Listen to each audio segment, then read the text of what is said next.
Ag AM in Kansas is brought to you in part by Sure Crop, liquid crop nutrition delivered right to your farm.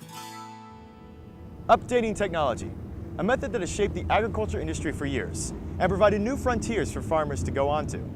Like this smartphone I'm holding here, technology has been an asset to farmers for years. And on today's show, we talk about big data and technology and how it can help today's producer. It's mid-July in Kansas City, and the American Royal is hosting the Big Data Conference. Tucked away in an opulent ballroom are tech-savvy minds involved in the agriculture industry.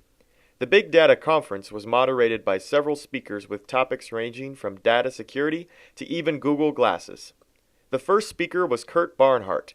Kurt Barnhart has taken on a new role as Kansas State University Salina Campus's Associate Dean of Research and Outreach. We have a long-standing aviation program there in Salina. It's a well-known program. Recently, within the last few years, we've started an unmanned aircraft systems degree program. Barnhart specializes in UAS, or Unmanned Aerial Systems.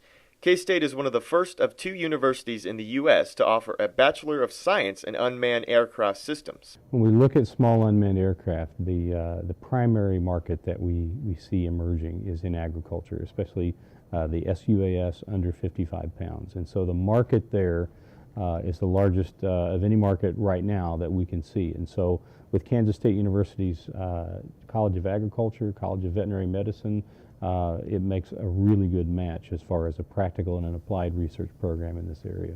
Barnhart knows many practical applications for UAS systems for producers. There's several. We can monitor crop health, we can monitor drought stress, disease infestations, we can look at feedlots, the trough being full or not, and cattle health. All those are potential applications. We're not doing that outside of a research context yet, but down the road, those will be the types of things that do emerge.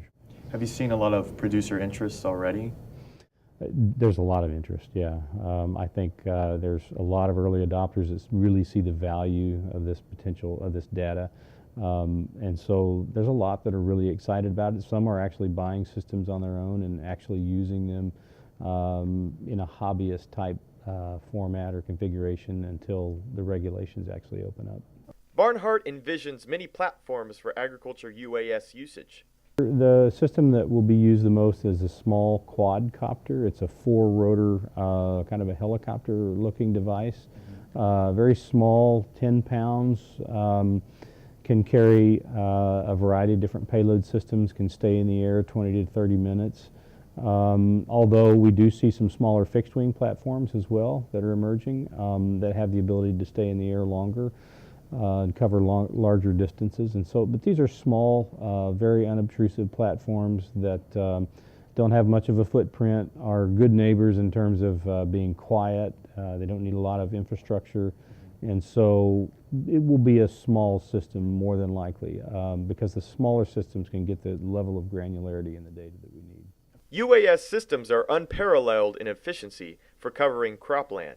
I think it's tremendous because we can cover an entire section, 640 acres, in less than an hour in some cases, where to collect data on that same area on using current methods would just be, it would be hours and hours, if not days and days. So the potential efficiencies that we can realize from that alone are just immeasurable. Stay tuned for more on big data after the break.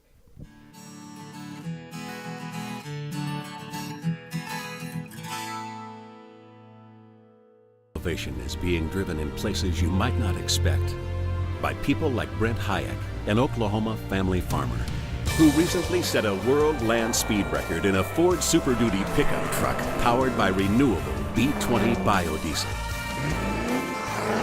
Advanced performance is here, now, putting America on the fast track to more jobs and energy independence.